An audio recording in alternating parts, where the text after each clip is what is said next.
pris l'exemple de trois opposants. J'ai commencé par Martin Fayoulou. Je dis, mais il n'a jamais reconnu les résultats des dernières élections. Comment est-ce qu'il acceptera ma main tendue? Moïse Katumbi était prêt, il avait même fait la même chose, mais grâce évidemment à la pression des siens, il a accepté qu'il rentre dans les institutions, mais lui reste borderline. Joseph Kabila, n'en parlons pas. Lui, il a carrément boycotté les élections et prépare une insurrection, parce que l'AFC, c'est lui. Je sais qui est derrière. C'est pas ma tête qu'il cherche, il cherche la tête du chef de l'État. Et qu'il sache que je ne vais pas reculer d'un seul pas. Mbote mingi na bino nyonso ba ebolanda kabiso na chaîne na bino ya bolingo. Chaîne na bino oyo elobaka bosolo balobeli ya Peuple Télévision. Mbote mingi esiko fandi ekoza na salon na yo, ekoza na esika musala, ekoza na balabala, ekoza na baninga, bofandi, botie na télévision, botie na téléphone, boza kolanda biso balobeli ya Peuple parce que toyebi ete bozalaka fidèle na notification ya balobeli ya Peuple so ika ekoti ba moko bokoti boketala. Toyebi pete soki outi musala tango koma na ndaku ofongoli télévision na yo o connecter ngombala mo na YouTube o bandi kotala balobeli ya Peuple. Donc mbote mingi na yo ofandi na salon na yo ofandi na baninga ofandi bofandi ebele boza kolanda na ba salon de coiffure bofandi ebele boza kolanda salon de coiffure et papa Olivier na Belgique. Nayebi ke ero papa Olivier Atie TV ba client na ye ba kolanda balobeli ya Peuple baza kolanda source ya information fiable. On a profité pe na pesa papa Olivier na Bruxelles mbote vraiment esika azali a kolanda biso na salon de coiffure na ye. Na pesi pe mbote mingi na ye sabi mavakala ya maman Petra ebisika bazwami na tindeli bango bolingo ebele. Maman Lek Jeannette Bakisa ya nanga Jeannette Mutamba BL maman ya Cœur Immaculé dada nanga na Suisse na pesi mbote na batu nyonso oyo balingaka kolanda biso. En tout cas bakombo eza ebele tokoba na kotanga bakombo R nyonso te. Fiston Bueno na Chatre elongo na Chiko Batoba wana baza ba ami de tous les temps na Chatre ya nanga Régine Ngandu ya bébé na Chatre na pesi yo pe mbote ya mami Kibala ya papa Jean-Claude Kiololo mbote na o yango wana mbote na bino nyonso ba ebolanda kabiso balobeli ya Peuple lelo toye po tolobela actualité. Boyebi ke makambo ya accord eza kaka kofongola biso ba épisodes. Ba épisode eza kobakisa makana na kobakisa depuis ma accord e bandi. Au moins ce que bien à Fachi, c'est que après ça a biso matière mais après ça peut opposition matière. Facha o lié sa peuple congolais, bazo lié sa peuple ba opposant na ye. Parce que Facha pesi matière te bande kuna ba liaté. Bango pe ba koma ro dembela na terre na biso po ba koma ba fournisseur. Bato ba koma o tiela bango mbongo. Pour ça disant ba saboter, te ba contrecarrer information. Si ko elenge pouvoir pour Félix Antoine Tshisekedi na ba défenseur na valable. Ata mukolo mo te opposition tabiso kao. Et tabiso wo. Pouvoir nyonso ezanga na ba faille nango. Mais biso actualité R nyonso yaka fatia na ba défenseur na valable le quoi ba pasteur Gili Bokwala. Jamais actualité tabiso bi. Hein? Jamais actualité tabiso bi chaque fois actualité information et aucun naissance à pouvoir. Et naissance à contre-pouvoir en matière de communication. Fatia zara blendé. Biso to sepela ka po bana mai pe côté kuna ba koma ozwa mwa mike. Pour sans Fati, quand la jamais opposition zara ofuta ba communicateur. Mais l'opposition comment on chambongo pour na ofuta ba communicateur. Donc ce qui fait que bana mai ba koma pe kozwa mike moyen de vivre. Ba bimiseli ba mbongo ba sali tout pour saboter accord. Bande konangai effort président Félix Antoine Tshisekedi azako sala pour Congo le loto se retrouver Congo zongi sima Congo normalement tout cas la fierté kaya ki congolais pour biso ka ba congolais to zana biso ba to lolendo mais en réalité en termes d'infrastructure il y a développement Congo tout cas sima musika mboka batala ngo na aéroport nango Mboka batala on a ba infrastructure. Congo totikali sima to perdre plus de 20 ans ya buzoba. Hein? Et ça quand Congolais sera fier. Et ça quand Congolais sera mutalo lendo. Mais le lot avec Félix Antoine Tshisekedi to retrouver espoir. Espoir au kimia et ezo mama lembe malembe. Kimia et ezo ma poeza la durable. Pour na kati ya kimia wana, lobi to badasu kolobate ke autant de morts, to na ko tala bato ba morte. Na kati ya kimia na to profiter mbala moko na développement. Congo tikali sima na kati ya développement. Lelo to lobela Docteur Denis Mukwege. D'abord, Bolanda est sorti na ye. Docteur Denis Mukwege a lobby. On a humilié le Congo. On a encore une fois humilié le peuple congolais. Nga lelo na ye. Bolanda Docteur Denis Mukwege. Bolanda e malamu. Si manga pena tuna e mituna. Docteur, yo malamu pour la humanitaire. Tikala na humanitaire. Tikala na yo na philanthropie, kuna na makamuna philanthrope. Donc, tu as dit que bino ba bénéficiaire à guerre. Tu as dit que bino en temps normal bolinga la bino guerre esilaté. Ata ce qui lelo senga ka justice internationale. Yo yebi ke ba rosambi sote po yo bima déjà na anglais, ya réparateur des femmes violées. Donc, tu as ce qui va violer la femme te yo linga ko yo ba net na nini. Pour toi là ba docteur na Congo Basara Moussala docteur Mukwege aza super docteur te. Tala ba docteur na ba mama ye moi ba opéra ba miracle chaque jour. O ka be ba na mutu mo boye ba tout takie muku e sali soki ndenge nini. Matériel exacté. Si tu mama ye moi période wana. Matériel exacté. Mais docteur a opéré miracle. Ba zongi si peine de konde kwa koma pe ko tambola. Ba docteur na ba lobela bango te. Docteur, yo yebani pour la guerre. Sans guerre, docteur, le nom de docteur Mukwege n'existe pas. Sans guerre, Moutaroyeba docteur Mukwege a zaté. Docteur Mukwege a un fruit simple et pur de la guerre. A les fruits à l'atrocité. Sinon, tu es un docteur, nous sommes barabango.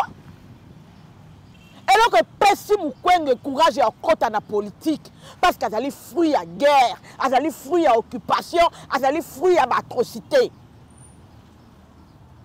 Dès que Pessi Mukwege courage et côté à guerre. Yo so yo comme docteur, oh biso to yebi ba docteur. Na kata politique yo ka bango. Minganga mingi batikala kala musala na bango. Sauver des vies. Na ba serment d'Hippocrate na bango ba salaka. Minganga bakota politique te Mukwege ce qui a kota politique c'est parce que azali ici azali élément la guerre. Yo comme le docteur Mobimba, c'est bien, c'est très beau de soigner les femmes, de réparer les femmes qui sont violées, de réparer les hommes, les enfants, le régime de Kinshasa. Les gens sont allés te convaincre que tu pouvais venir dans la politique. Banda oye na politique et lekela yo. Ba sorti na yo nyonso eza raté. Banda makamba propagande banda na makamba deux fois. Lelo lisusu auto sa sorti moko raté. D'habitude c'est ba conseiller en communication na yo ba omona te. Docteur Denis Mukwege obongi na politique te. Yo tikala na makambo minganga kuna. Kataka biso banzoto, tongaka biso banzoto, zongisaka biloko eza sur la placité, ça la psychologie, selon la maman, ça la bango moral, que même après être violé, la vie continue, tout ça là, c'est bien beau, on a des domaines no yo faut tikala wana. La politique ne te réussit pas, cher docteur. Politique est simbaté, aux forcés. Impérialisme, il faut comme politique est simbayoté. Au moins, il faut que le domaine naïe. Hein? Il faut que le domaine naïe. Et si on a succès, et à ma médecine, tika la kuna. Bino bolingaka Félix Tshisekedi si sa guerre ôté. Apparemment bino bolingaka basi va continuer kozala aka violer. Po bino bozwaka ba subvention. Parce que docteur Mukwege, hôpital à Panzi wana batonga yango te po ba osepela na minu na oto ba osepela na misu na yo. Et ça la subvention. Et ça na yebite ke bozwaka ba subvention. Na yebike ba mbongo bimaka. Hôpital oh Sarkozy ce qui n'a pas longwa Sarkozy te oh nani mususu comme on a bossani l'autre président là aye Kinshasa de maquette na Panzi mais vous avez subvention combien Mukwege azwa réparer les femmes violées oui mais déjà dans nzela ya comme Panzi et tonga matate Panzi yango pe tonga hôpital moderne ndenge nini docteur batonga ka moi pièce mo bo esika ba opéra ba mama wana subventionné par les impérialistes, par ceux qui ont fait que Bassi Baza a violé dans l'Est. Ils ont humilié le peuple congolais. Mais ils ont humilié Bisso en recevant ceux qui ont fait qu'on viole les femmes à l'Est. Bato Baza a auteur, il y a viol dans l'Est. Yo yamba bangozo seka. Enfin, il y a des choses qui sont des choses la consacrent bato à l'obi que biso pa biso na Afrique na culture bantou c'est toi na matanga lobi na onto bando bina. Quand toi tu humilies le peuple congolais, muta mona kala za quitté bato baloba quitté et ça qui normal. Hein? François Hollande je crois. Muta kendara na Panzi. Est-ce que docteur Denis Mukwege muto senga la justice internationale? On évite que les Français, mutu bazaki bazaka sima ya Kagame pour que basi ya est baza violer. Yo évite que les Français mutu bazaka sima Kagame, mais yo zo subvention ba Kagame na affaire ba femme violée. Oboya kango te ponani. Yo ondima ko za prix Nobel de la paix. Pendant que pas d'abiso ti lelo pesate. O sabota kango te ponani. Wana za ko humilier Congo te parce que toi tu es une voix. Ce qui a pris Nobel de la paix, il y a ça la tolé. Communauté internationale à l'époque, elle a comprendre que Makamboye Salamana Est et ça m'a lamouté. Félix Antoine Tshisekedi a bondi koluka ba preuve. A bandi kolobatongo midi pourquoi c'est le Rwanda qui nous agresse. Pendant que les agis koluka justice internationale. Il est allé lentement mais sûrement. Vous vous êtes même perdu. Na minute docteur Denis Mukwege bino bo se perda. C'est perdant. Les gens tout comme un accord. Fatim Moutasali est fort nyos. Malembe à quelque convaincre la communauté internationale. Peut-être là où vous n'avez pas réussi. Parce que bon même ma preuve mingité. Bon même ma preuve mingité pour boza ko devoir, boza redevable vis-à-vis batouana. Ba subventionner ba hôpital na bino, ba subventionner ba ONG na bino. Boza mona ke boyi ko accuser bango directement te ko impliquer bango te. Po boza attaché boza na ba nyongo na bango. Mais Félix Tshisekedi comme un homme libre, il n'a pas lésiné, il n'a pas flanché. Pour ana nyongo mutute. Akena ba preuve moko ti lelo Rwanda za ko ya ko signer accord de paix. Ba expert, na sabi no que accord ezo bimsaka ba vérité. Ba expert. Ba ngona ba lobby. Ba expert ya Nations Unies. Que et que poussé Rwanda à signer accord de paix. C'est parce que hier mutazala kasima ya ba M23. Hier mutapesa ba M23 Manduki ngaite ba expert. Mais ba ndeko to kana docteur Denis Mukwege. De plusieurs millions de morts, des millions de femmes violées. Et aujourd'hui, plus de 7 millions de Congolais vivent sans abri, sont déplacés internes. Avec la diminution de l'aide internationale, nous savons tous bien ce qui va arriver.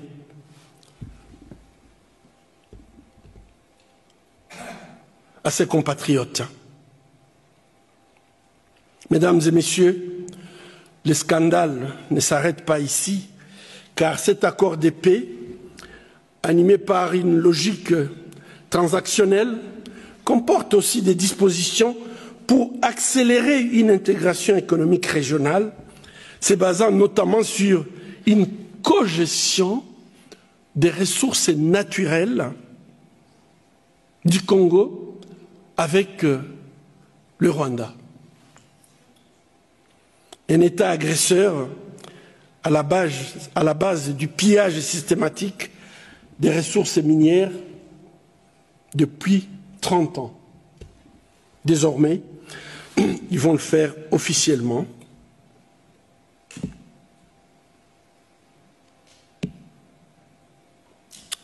Ainsi donc, sous couvert de coopération économique et de sécurisation des chaînes d'approvisionnement en minerais et de création des chaînes de valeur intégrées et transparentes, là je reprends tout simplement les termes de l'accord signé aujourd'hui, qui donne des très très belles phrases. Malheureusement, les minerais congolais seront exportés, pour ne pas dire bradés, à l'état brut vers le Rwanda, qui procédera à la transformation et à l'exportation de produits semi-finis et finis vers le reste du monde. Pouvez-vous vous imaginer la situation dans laquelle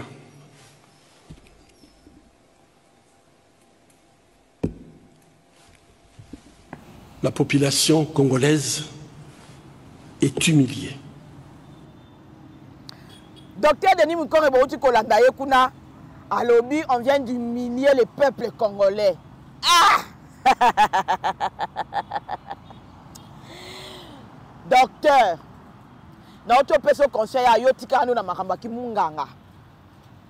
Docteur, on vient d'humilier le peuple congolais. Peuple congolais, on a bomi 6 millions. 6 millions, on a coûté ma bongi si on a moitié. Pour ça, tu as 12 millions. Pour ma bandi comme boma lelo te na Congo. Ça fait 30 ans ma bomaka. Ce qui est résilience, il y a peuple, il y a Est et Congo te. Mais lelo Est et Congo ne se kenda. Basala tout bazo bengala batna bamboka ba bomba batna bamboka pour ba remplacer. Basali biso guerre ya remplacement. Mais bana mboka bazonga akaka. Bana mboka bazonga akaka. Wana za humiliation te. On vient d'humilier le peuple congolais. Docteur Denis Mukwege, on reconnaît qu'on vient d'humilier le Rwanda. Parce que le Rwanda aujourd'hui est reconnu comme un pays qui agresse un autre. Yo mon humiliation Rwanda te. Obi ba humilier le peuple congolais. On vient d'humilier le Rwanda. Au vu et au su de tout le monde. Rwanda oya wangani pendant autant d'années Kazalaka na RDCT. Pour une fois, à reconnaître Kazalaka na RDC. Preuve à signer accord de paix. Yo lobby, peuple congolais ne va humilier. Peuple congolais au accord. Yo kama au accord et au sala. C'est signer accord de paix. Et que très prochainement, tu as signé un accord économique. Parce que traçabilité à ma minerai, il faut là, docteur Denis Mukwege. Et là, Félix Antoine Tshisekedi a reçu que ça là. Et ça a été traçabilité à ma minerai, et ça là. Baye ma que minerai et où tu as na RDC. Baye ma que minerai et où tu as na RDC. Parce qu'il y a un peu de compte quelque part. Rwanda a connu que ne côté ka minerai et zo yeba na te sike outi. Ba encore on est comme mabiso plus tard. Ba société on est sombaka ba minerai na Rwanda. Et la redevable vis-à-vis à RDC. Ce n'est pas la justice que tu cherchais. Le chef de l'État l'a dit dans son discours. Que justice est que ça la main. Bino bezo linga Tshisekedi sa makamyo so mbala moko. Moyibi pona okanga yeba kendaka étape par étape. Obi nda basala so bakangi moyibi na ba police awa na banani. bafandisa ke penza bato bana poto bayebi baofandisa yo batie yo à l'aise so oza na nzala bapesi yo biloko ya olia bapesi yo mai bazotia yo en confiance confiance na moto ya osala ke plus tard obanda oconfesse bamakambo mosusu deuxième façon bakotia yo na contrainte batie yo esika moko boye soki bapimeli yo biloko ya olia basali soki mpe ndeni so mpe ndeni batie yo contrainte mpo ntango okoyoka nzala ntango okozala étouffé obanda oloba bavérité mais bino bolingi Félix Antoine Tshisekedi kaka mbala moko asilisi guerre abandi kotonga mbala moko step by step une chose à la fois il faut nous reconnaître nanu ke ba minéré wana eutaka RDC bino na groupe na bino bakatumbi na bakabila boloba ke na RDC minéré za soute bo banga accord poani bolobi on est en train de brader nos minéraux par Tshisekedi. Oh, Tshisekedi a teki mboka. Mais Katumbi nous a dit qu'il y avait plus de minéraux en RDC. Pourquoi Boobanga? Pour le moment, ils ont un sous athée. Si Katumbi a dit que na RDC a minéraux, c'est si là. Si minéraux, Tshisekedi a teki casse. Pour selon conglomérat, la bino a minéraux à rajouter. Bon, si vous avez s'agiter pour nanine, Boobanga pour nanine. Si vous minéraux à la ranangol souté. Vous s'agiter pour nanine. Pour te séquer des assumes de l'eau tek à tek. Bino bosi besoin de nous silisa. Kabila na tiki no mukwengi. Kabila sala bakanisa so basali 20 ans awa. Bakoto kama belenyo sa Congo ba kosilisa. Donc du coup to ba okende. Biso ato tika sune eloko moko te. Oyebi masolo euti musika. Boyebi opération turquoise. Bana Est à République démocratique du Congo ba Holandanga a opération turquoise. Période ba réfugié rwandais ba na Goma. Ya le lomo a obenga opération turquoise. Babilo ebele za ko consister na ko kabola bilo na kamba réfugié ba période na ba camp réfugié Mugunga o ezalaka le plus grand camp de réfugiés du monde. Boyebi na zala ko coopération que opération turquoise ya. Parce que l'opération a ici en anglais à l'époque je crois en français.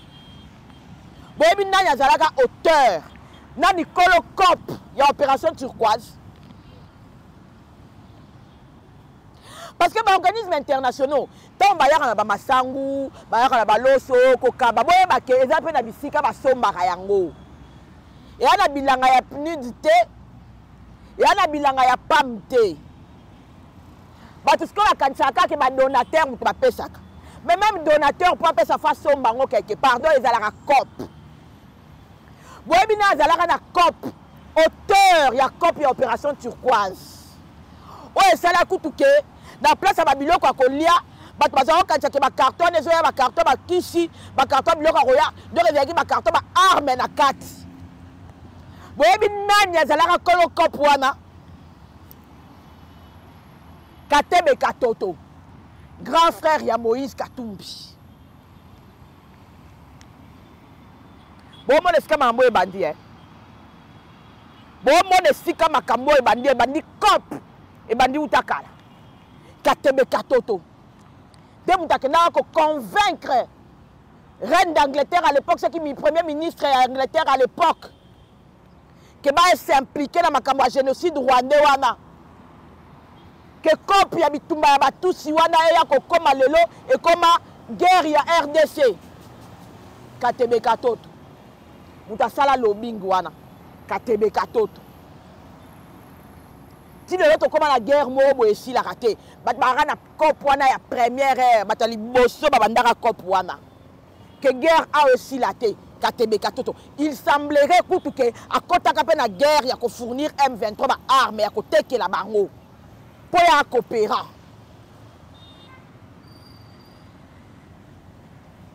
Docteur Denis Mukwege, bamna oloba oh yebiango, oyebi ke pas d'absence na est ba souffrir ya ko sakanate. Le président Félix Antoine Tshisekedi a réussi à signer un accord moko et faire bénéficier bana ya mboka. Hein? il faut faire bénéficier de Mboka. D'abord en termes de recettes fiscales et douanières. Je ne sais pas si vous avez des souvenirs. Mais on a une diaspora au Hollande. On a une sapote. On a fait. Les gens se réclament que donne na Congo cher, donne na Congo cher. Parmi les gens, c'est là que douane comme cher. Batu mo ba ke dans un cop. Na batu Dubaï. Ba ebisa bino ba bito lingi sumi tuka moins de 10 ans à até. Parce que mutuka derrière moins de 10 ans et ça net sika. Donc automatiquement donne na ngwe faut ça cher. Siko imaginez que donne na ngwana et ça cher wana. Mutazayi ko côté douane pendant 10 ans un Rwandais. Nous avons la douane la plus chère pratiquement du monde ou de l'Afrique, je ne sais pas. Parce que pendant 10 ans, Moutouazaïki, DG, il y a DGDA, Direction des douanes, Direction générale des douanes est assise. Un Rwandais. Monsieur Rugiza, qui a été enterré au Rwanda. Bacheli bino de douane chère. Ça veut dire que chaque fois, il y a un douane. Au sali conteneur, nous avons la poto. Au tchébilo qu'on a yo. Moutoki na yo. Au tiango na maï. Et comme il Congo, au fouteli en douane, il y a que mbongo na yo et que na Rwanda. Donc, si vous êtes Congolais, tu fais narako, tout ça, il a un Rwandais. Rwanda, c'est une humiliation. Rwanda, c'est une humiliation. De quoi l'ongwa bateki lupangu ou bien beti kauna kayuna ya sangisi mbongo azu visa na ye ake poto akomi kuna tongo midi poka kayu asala 2 misala mabe asala 3 misala mabe asali moi conteneur na ye que so ya ko vimbisa ta moi situation aye awa alobi na oke nango Congo po ba congolais ba profiter nango metango futeli yango douane na matadi o futeli yango douane na boma ndoka nde yo osali sinde Rwanda osali si Congo te. Liko nango ba bomi na port à matadi ba bomi ya boma ba salis ko na ba port na bango moko do ba gagner triplement quadruplement. Donc tu yo futara douane. Hein? Tu yo futara douane. Rugiza mutu ayambara ba recette et puis ye mutu asantraka yango. Yo kanti se Rugiza a Rwandais. Azaki DG à DGDA pendant 10 ans. Mbongo nyosa douane za okote za oke wapi. Répondre ngai. Docteur Denis Mukwege, il y a des humiliations. Pas bien de la minéré. Hein? Pas bien de la minéré. Bien de la minéré. Et puis bien de la minéré à Est. Minéré à Est. Minéré de partout dans le Congo. L'accord économique États-Unis a signé ceux qui signent les minéraux. Le but est que les minéraux à Est. On est à humiliation de docteur. Qui te fout à Nabiso Douanawa? Rugiza Gérard Abiso pendant la période de Kabila. Bon, que Willy Michik a conçu que 66 millions de Rwanda. Il y a écouté à ABC Biso que Zaki ou National Sokinanin. Ou on a écouté au Willy Michik à Yebi. Bon, on a Zoé Biso A que pendant 10 ans, il y a te fout à la douane. Tant que Rugiza Zaki DG, il y a OFIDA, la direction générale des douanes est assise. Tu offres la douane la plus chère et puis la commission la plus chère pour que dans Rwanda. C'est une caution parce qu'elle est une caution. Hein? Si Kabila a un salaire et le code minier, quand il dit que ah, tout ça là on peut tuer la tiseke du piège. Pour le quoi biso to fande la ki minéré awa to panzi non je camine to bimisi ba glencore ba KCC ba nini to panzi tanki funguru mais mi ba ku to tiki on par terre yeta waroya linga ka se pencher côté minéré comme ça to te piège à code minier comme ça ceux qui a violent on est si ka to ko accuser c'est que du pas ya talibango ba minéré sali ngo non boy asali PC ma premier mandat na nous à se concentrer dans la recette fiscale kaka. Mutumoka a eu la redevance minière na 4 oui. Mettez que au minéré ça la ceux qui n'y est ça ceux qui n'y. piège. Et puis Tshisekedi ayant compris que le code minier est un piège, à la mousse m'a mort IGF. Pourquoi on le battait car on lui a mort en redevance minière. À la mousse m'a mort IGF pour traçabilité zala. Mais dans le cantier fatia azoba. Tu me dis que piège koto. Il y a déjà que est piège. Mbala moka la mousse IGF. IGF faut no bo maka. Et bando ça m'a mort contrôle. Félix Antoine Tshisekedi dans pèse sa bino mutu. Non bino non boyo ki mutu pasteur. Hein?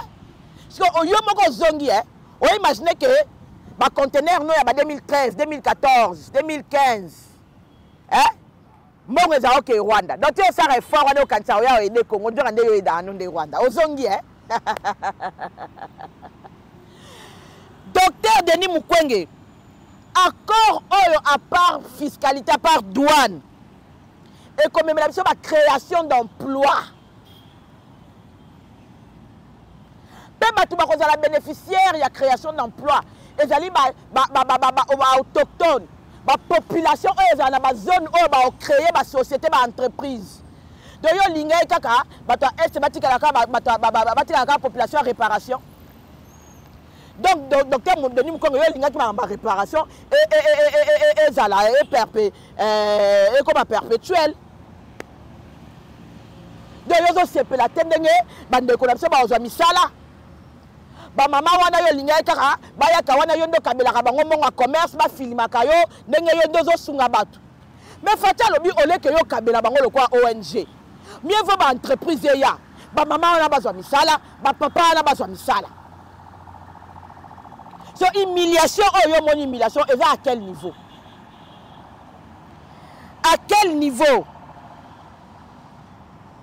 niveau est comme humiliation.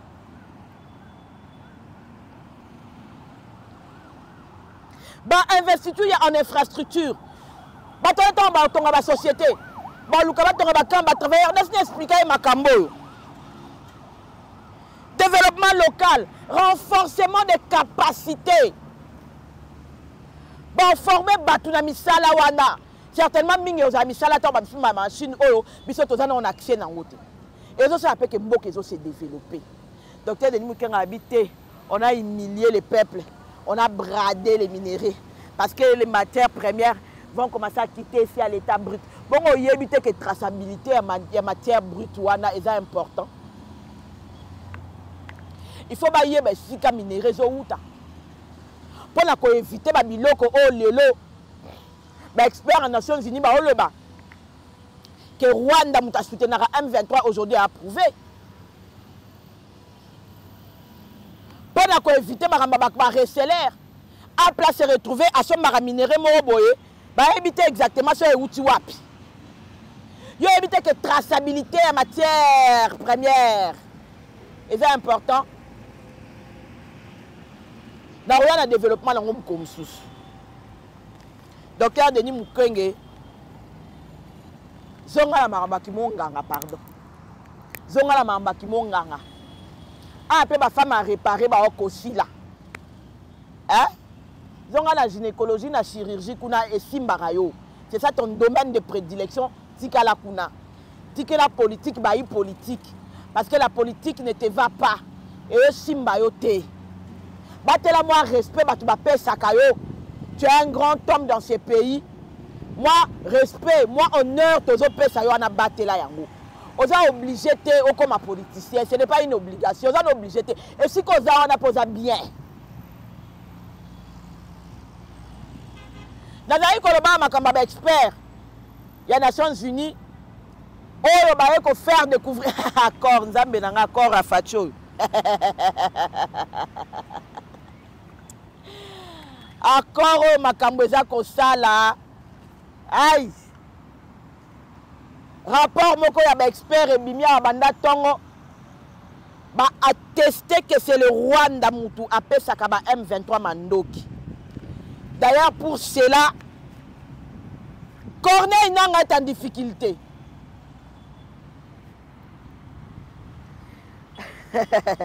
Nanga na ebisaki yo na pesaki yo conseil na ebisaki yo batu wana basala bango confiance te.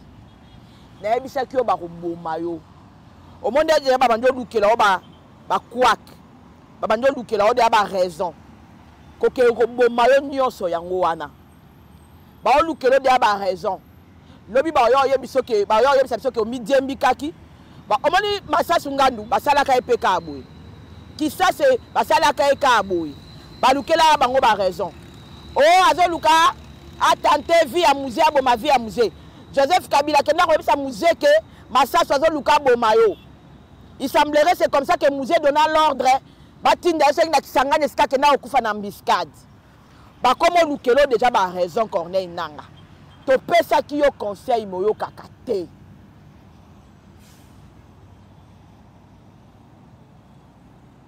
Bande konanga balobi la peuple balobi Corneille Nanga kuna balingi esute.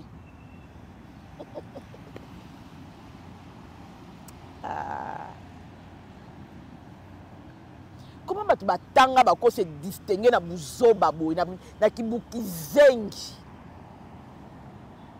yo ngona okoma président Senindeni la même chose qu'on a fait à musée Laurent Désiré Kabila tango bazo uta ba goma kuna ba opusa na ba ola kisa musée ba ola kisa ka musée ba komi kisangani ba ola kisa ka musée musée biso na peto kufika na musée ndoka na sima ba kabere ba soki kabere be bazali ba de ogirachas muzira bazali ba bizima karabaza wala to oye ba ngona nous vraiment te ba ola kisa ka musée ba koma na Kinshasa boye kabere be abimi bizima karabimi ndema kambo sa bananga bazali na bunagana kuna tangu nanga ye kokota na AFCM soki AFC na ye kota sala kiango na Kenya kuna boule na eza ki azo ba groupes armés nyonso na asangisa ngo pour créer désordre na Congo ba M23 ba bese ya lebitala bana bazali loko tebisa mtu akaba mikonzi awa atona ba groupe armé na yo awa wane lo to na armé te mtu apesa kopa ate rejoindre biso aya rejoindre bango apesi bango une certaine légitimité pour na ba congolais ba obunda bango na bango mais Félix Pekaka a bouleversé ka calcul na bino fati donc alobaka atabo présenter nanga c'est le Rwanda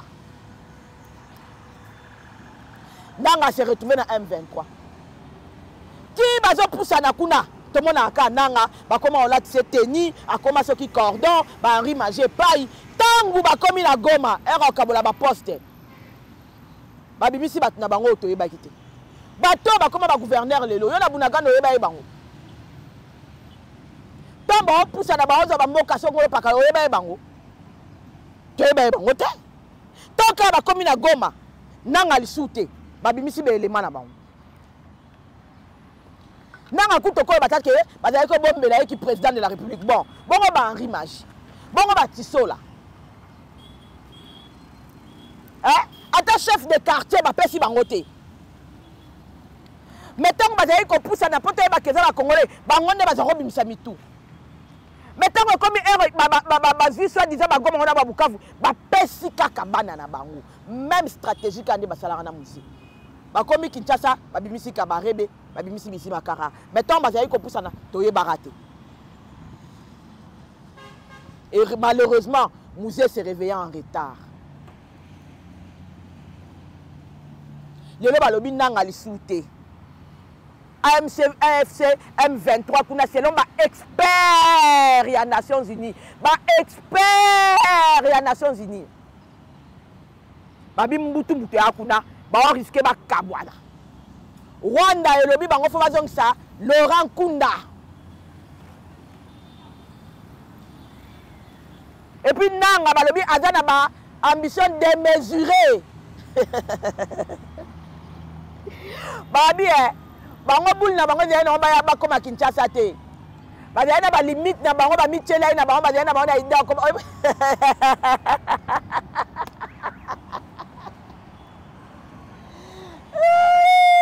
accord oyo mama Guy de Congo accord oyo ah kalbe nyembwe accord oyo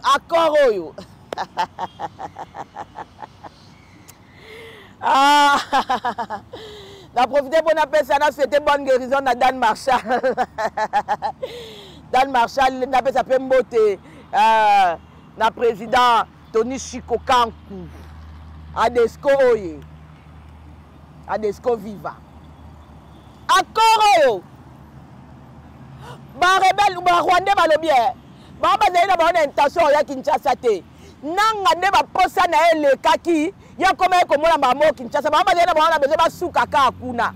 Donc nanga azala ba ambition de mesurer. Ya ba lingi na bango ye suku na te.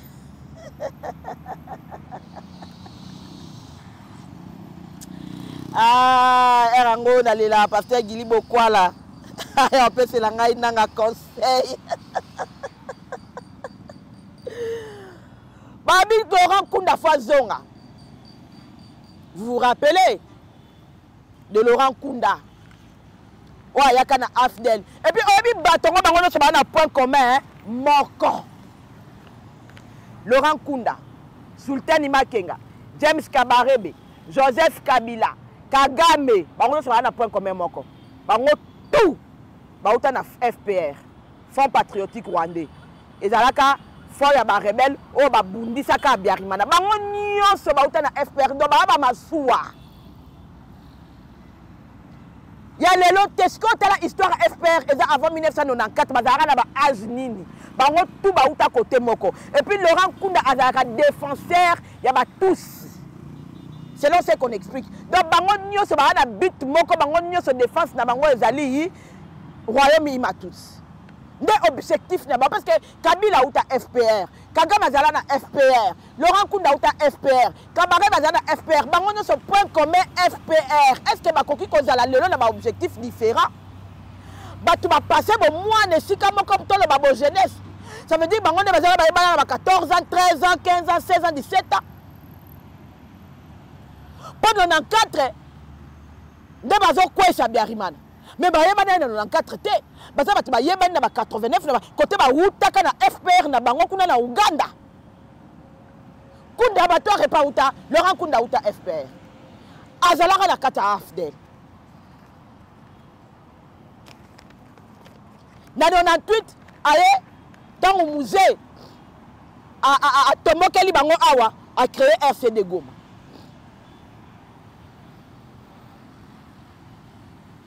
Si basali ba manœuvre ba bomi musée ba tie mutu na bango. Na 2006 a créé CNDP. Tande bato ba uta FPR ba ko zo ba biso. Donc FPR wana ndemi ezo konza. Rwanda et konzi PRDC pendant 18 ans. FPR ko po ba tout ba uta na FPR. Na 2004 Laurent Kunda zwa Bukavu. Mandat d'arrêt international et bima contre ye pour na kobomaka batu ko viola ka tout ça la makambo ezo sama na Bukavu lelo. Les gens vont répondre à ça. Kunda Batoire a répondu à ça.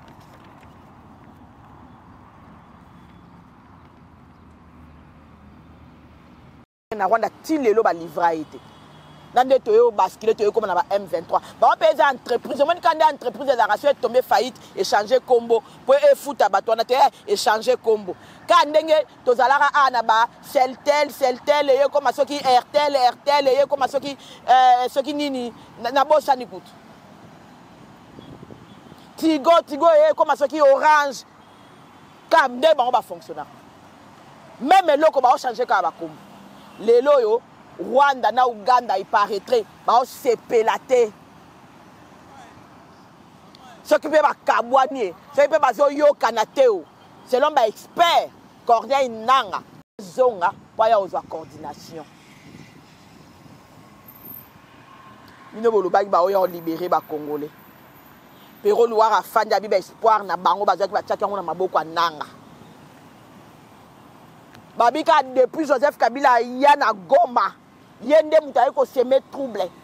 Yende mutaye ko diviser. Depuis quand Joseph Kabila a commis ba Rwandais, ba lobby, Laurent Kunda fa zonga. Parce que ceux qui ngana omituna Laurent Kunda soki a zonga. A zonga na ebité bateau. Kabila obomisi ba Congolais en désordre. Liwa na oye kozala be Kabila parce que c'est lui qui tue par l'épée périra par l'épée. Donc finalement, bah, toi, FPR, sikoyo, bah, zongi bango nyonso nde bazalaka ensemble. Pour la minute, bango nyonso ba esika moko. Comme avant 1994. Kagame, Kabila, Kundabatware, Kabarebe, bango tout, la minute, baza esika moko. Bah, zongi na point de départ. Au moni cycle, le karma existe.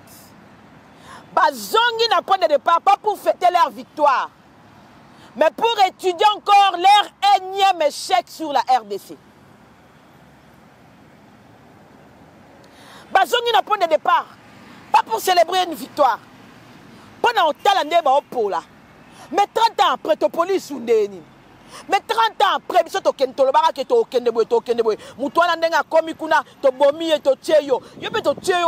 pendant 18 ans. Tu as que le quoi peuple a été oppression. Politique. Il y a encore 6 mois après. Le quoi tu as garde. Le quoi tu as infiltré déjà armé. Le quoi tu as déjà traître armé. Le quoi tu as brassé qui est la police. Tu as brassé qui service de renseignement. Tu as brassé qui est armé. En ça, 6 mois. 6 mois. Allez yo zonga. Mais si quand tu commis un point, tu commis qu'on signé accord de paix, ndengeni.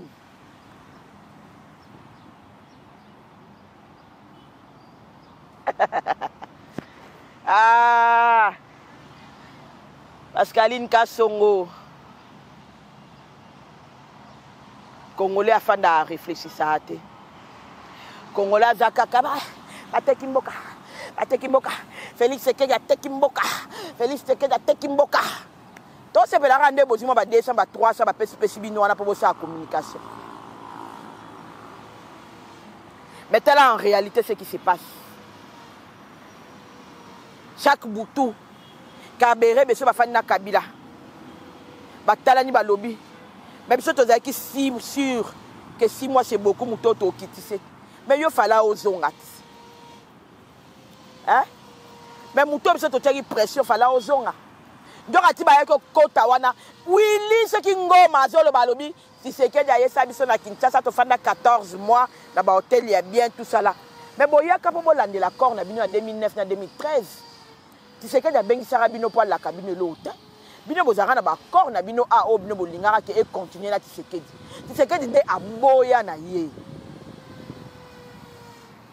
Bino si koton bozongi bobia le quoi boy to compliqué vie allez biso to linga kinda boya poto sko to anzela yo le ko 18 ans ozonga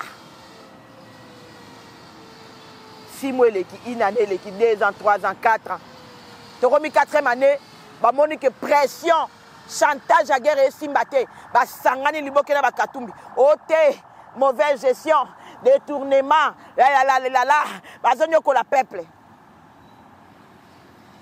c'est cabaret mais na kabla ba fani ba ka moi que 7 ans eleki 7 ans 1 2 3 4 5 6 7 et puis na kata 7 ans on va comme na point on signé ba accord de paix donc ba reconnu le quoi pays agresseur ba on dit matende ni ba comité wana.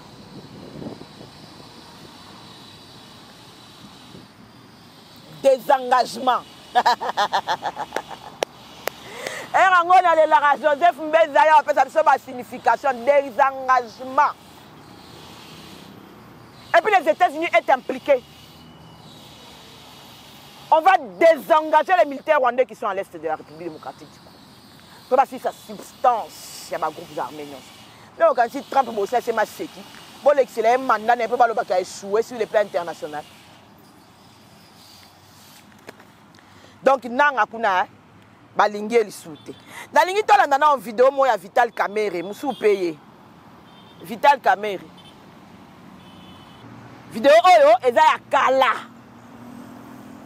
Tant on a ko féliciter président de la République, na gouvernement, na ba effort ya paix o baza ko sala. Bino mo bolanda boyo kai. Honorable député, chers collègues, avant de débuter la plénière de ce jour, permettez-moi encore une fois d'encourager et de saluer tous les efforts de paix auquel s'emploie actuellement son Excellence Monsieur le Président de la République, Félix-Antoine Tshisekedi Tshilombo, ainsi que le gouvernement. Comme j'en ai pris l'habitude, je voudrais adresser en mon nom personnel ainsi qu'au nom de tous mes collègues députés mes meilleures pensées à l'endroit des populations vivant dans les territoires occupés, frappés par la guerre en ce moment. La paix reste notre objectif premier et elle sera restaurée quoi qu'il en coûte. Vital Kamerhe, Steve Konde a l'acception illustration. Olongwa ki awa na maloba oyo ya ko encourager président de la République kokoma na makomi oyo ndenge nini. Olongwa ki na ko encourager président de la République na kokoma na makomi wana ndenge nini.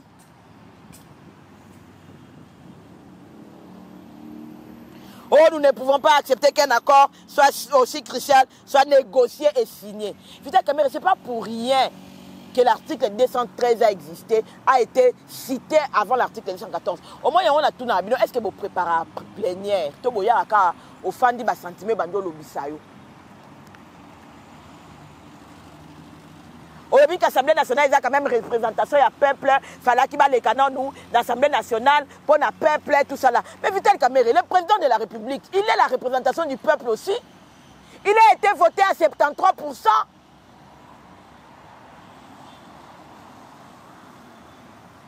Entre Bino, malgré que la Constitution est un pouvoir législatif, dans le président de la République, qui représente mieux le peuple.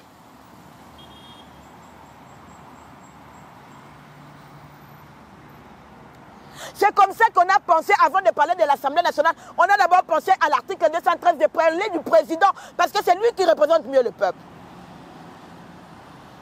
Et nous, le peuple, on l'a voté à 73%. C'est comme ça qu'on a dit que c'est lui qui négocie. C'est vieux.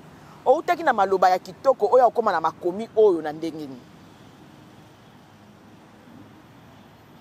Omoni ke yo moko muto tika biso to linga yo te.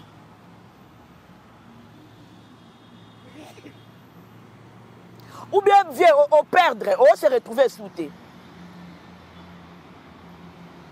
Pas comprendre qu'on se retrouve sous thé, Steve Konde tela biso sous yeto yokai.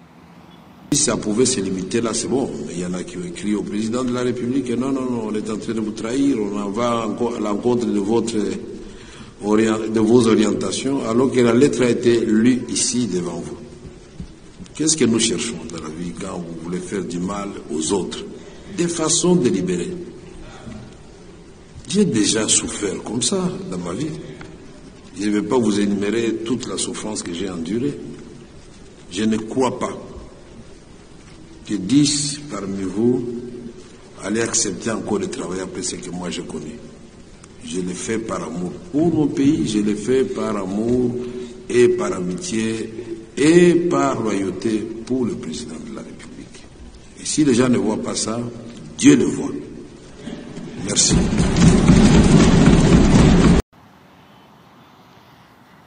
Tonton VK, président de l'Assemblée nationale. Papa, so monyo koki biso soute, déposer biso. Pour comment la biso souffrance na yo boye, c'est que charge ya Congo et l'équipe makasi. So monyo koki biso soute VK, déposer biso. Yo mona ba pasita. Papa si di yango yo mona. Je l'ai fait par amitié, par loyauté. Vital Kamerhe, toi tu n'es pas ami à Tshisekedi.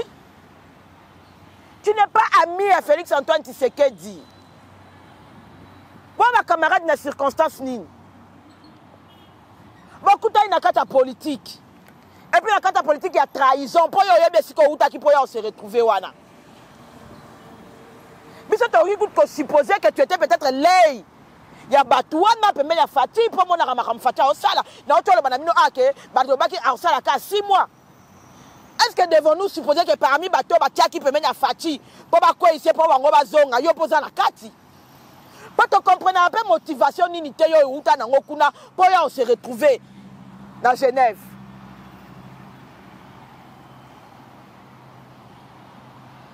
moni to leki kilo kitisa biso. Biso me to lembi ko lembisa yo. To lembi ko pesa yo passe. Loko olobi ke ata 10 personnes, ça veut dire 10 personnes wana ba représenter ta 10 personnes wana ba ko représenter 50 millions de Congolais. Ba on dit ma souffrance yo souffrir, te po yo souffrir ko le kabatu tout na mboko. Dépose nous. Congolais sont plus compétents que yo à cause de bonga wana à diriger l'Assemblée nationale wana. So Monico le bibiso o kitisi biso.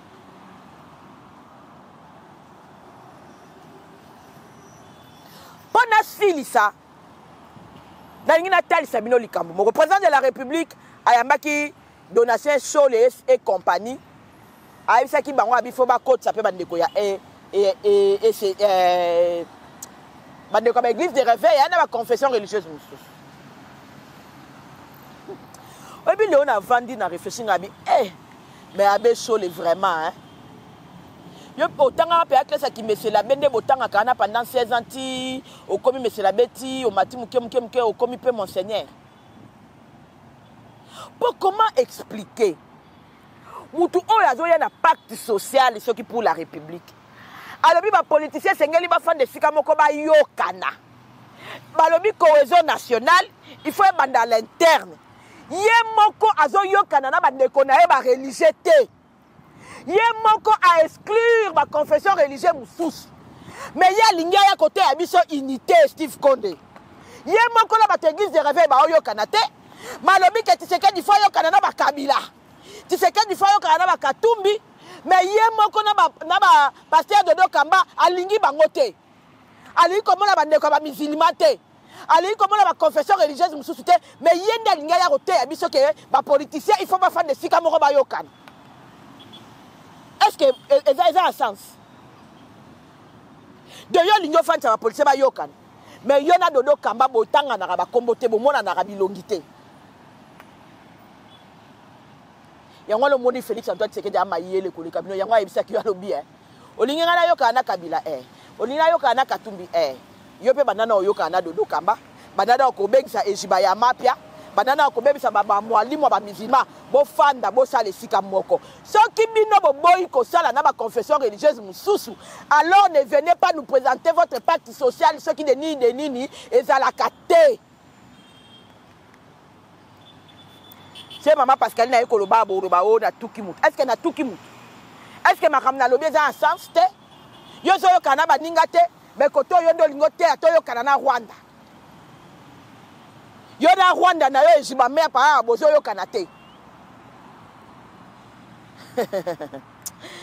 En tout cas, mbote mingi sou na pasteur Guilina Mitterrand na bazan Égypte.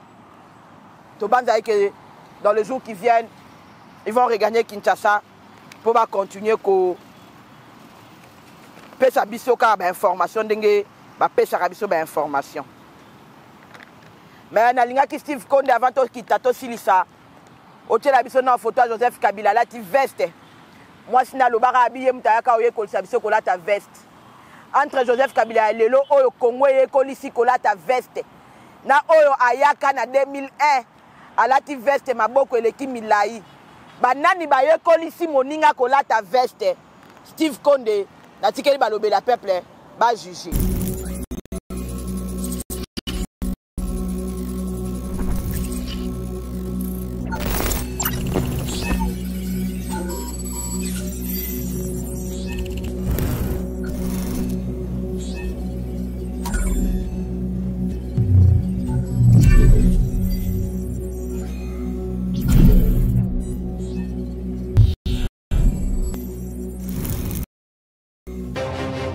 J'ai pris l'exemple de trois opposants. J'ai commencé par Martin Fayoulou. Je dis, mais il n'a jamais reconnu les résultats des dernières élections. Comment est-ce qu'il acceptera ma main tendue? Moïse Katumbi était prêt à... Il avait même fait la même chose, mais grâce évidemment à la pression des siens, il a accepté qu'il rentre dans les institutions, mais lui reste borderline. Joseph Kabila, n'en parlons pas. Lui, il a carrément boycotté les élections et prépare une insurrection parce que l'AFC, c'est lui. Je sais qui est derrière. C'est pas ma tête qu'il cherche, il cherche la tête du chef de l'État. Et qu'il sache que je ne vais pas reculer d'un seul pas.